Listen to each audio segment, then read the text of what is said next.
Imagine if Wargaming made a plough, stuck it on the front of a tank, and then turned it from an American to a German. Well, that's exactly what they did with the M48 Ram Panzer. And yes, this thing is a M48 pattern with a giant frontal lower plate consisting of really thick steel, I expect, and of course hides that lower plate of the typical weak point of this American medium tank that is now a German medium tank as the Ram Panzer. But either way, we're going to have a look at this, and hopefully it'll be an interesting one for you guys. We got two gameplays where I managed to pull off a really good result in a tank that is, yeah, it's unique, and it was definitely interesting to play and a little bit of something different from what you usually see with more of the overpowered premiums and stuff like that. So you'll be able to learn quite a bit, hopefully, within this video if you're interested. So straight away, let's jump into what this tank is all about, since you will have probably seen some variants of this vehicle in the game already,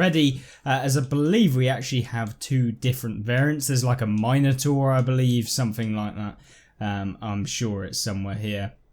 Either way, anyway, moving on. The M48 Ram Panzer, what's it all about? Well, it has 280 alpha damage. It has pretty mediocre penetration values on its standard rounds of only 212, which means in those top tier games, or bottom tier games where you're coming up against the top tiers, you're going to struggle against tier 10, since 212 pen against things like an E100 doesn't usually work out all too well.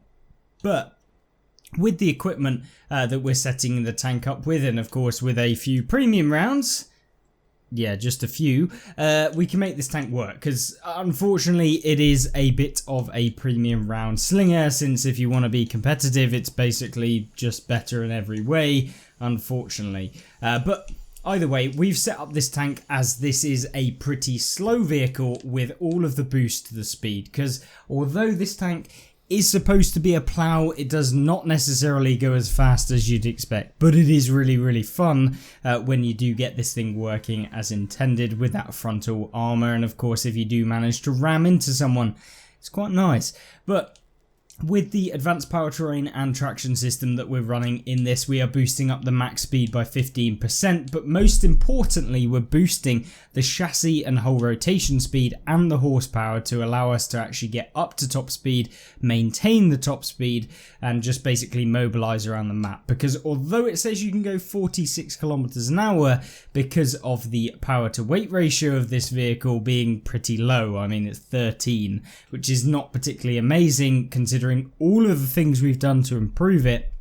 Yeah, getting up to 46 kilometers an hour is a little bit tedious, to say the least. But with all of the boosts, it makes it a lot better, and it can actually consistently go about 40 kilometers an hour, so it is a little bit faster, and you almost have to play this thing like a medium heavy in that kind of medium heavy playstyle. Gets 9 degrees of gun depression, which is fantastic. It gets pretty poor accuracy, 0.36 on this tank, but of course we aren't using our commander, so as soon as we stick one in here, you should see that come down drastically. And if we go over to our module viewer and we go to statistics, it's gone down to 0.31, which is fine. Damage per minute of this vehicle, 2,649, not the best ever, but it's not the worst at all. And of course, when you have that DPM, you're able to, you know, consistently deal a lot of damage if you can keep your armor working, and if you can get hold down and stuff like that, and avoid people hitting the cupola by sticking your gun up in the air.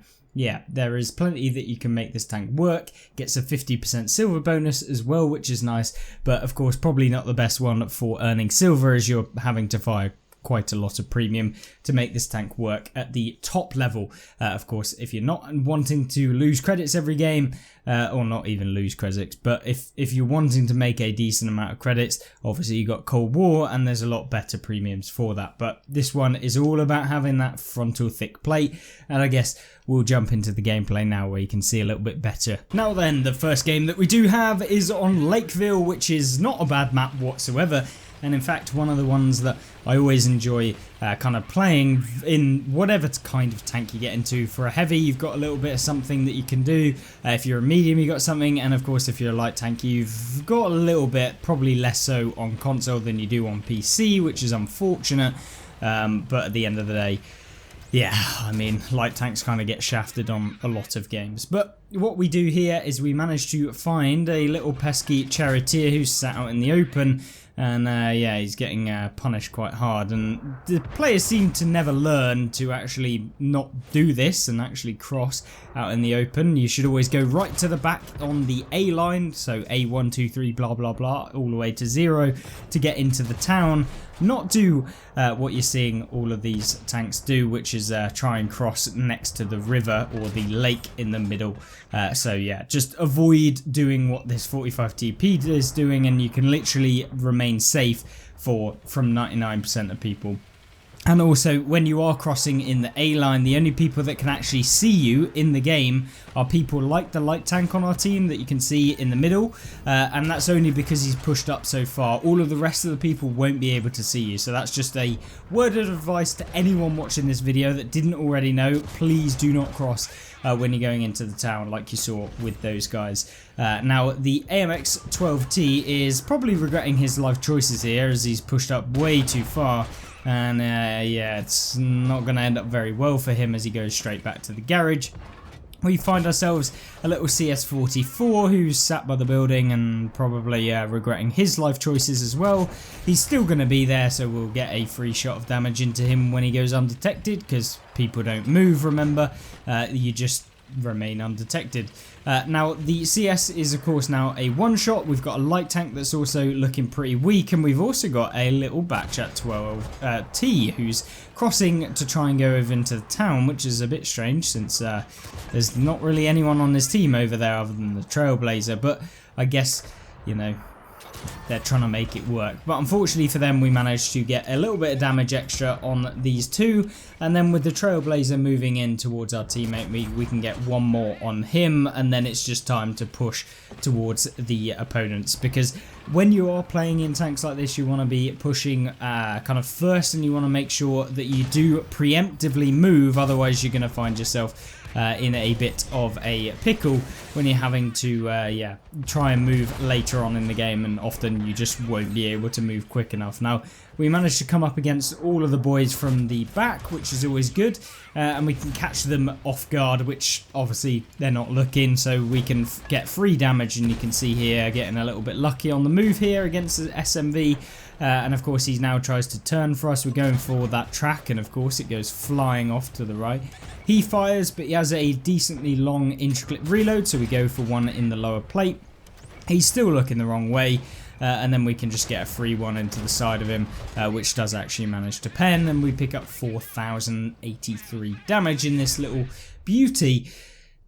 Yeah, I was kind of surprised that we managed to have so many good games in this thing, considering, you know, it is quite slow and it isn't your traditional medium, and I certainly am not used to playing this thing, but we made a whopping 188,000 silver in that game, which was nice, and got a first class badge as well. So a really nice game there, but we have one more for you because I really want to show off some other things that this tank has. And so when you have a tank like this that focuses on that armor, we want to actually show off what the armor can do. There's a surprise. So we're going to be looking at Himmelsdorf, since it is a heavy dominant map, or at least a map where you have to kind of corner fight or trade with opponents using your armor if you do have any. So luckily we are in a tank that does. So we are going to push towards the banana line, or what I like to call the the banana line. It is E7, E8, blah blah blah, all of those sorts of areas down this trench or side street, I guess.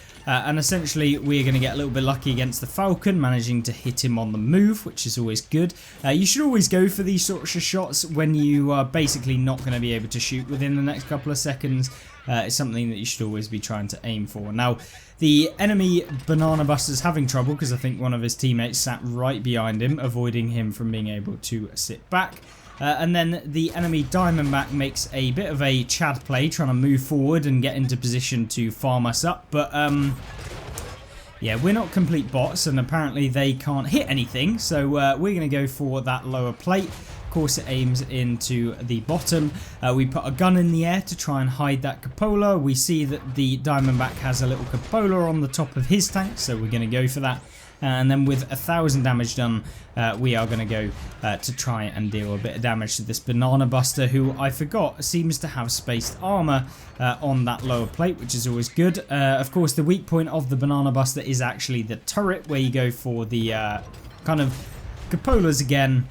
And they are quite prominent on that tank, very flat as well, that you can quite easily deal damage to. Now, the Jagdtiger 88 is, of course, in a bit of a decent position, but we quickly dispatch of him and we can go after this little Banana Buster, who, once again, as you see, the turret is the weak point, and yeah, managed to get a decent chunk of damage on him. And looks like we found us a donator within this game. The Caro P88 is sat out in the open, apparently allowing us to get a ton of damage. Now, you can see everyone is going for the lower plate of this thing, and it's actually the turret that is the weak point of this tank, which is kind of funny because everyone seems to think, oh, I'll go for the lower plate. It's only an M48 pattern, surely I can pen that, and they don't realise that there's a giant slab of steel in their way, and of course it makes it 10 times harder to actually pen than if you were to go for that gigantic cupola on the top of the vehicle, which will get penned every now and again, but it is, you know, it's a unfortunate kind of business when you are playing a tank like this that does have those giant cupolas, that people will suddenly realise, oh, there's a giant cupola, I should probably hit that rather than trying to bounce off the front of the tank.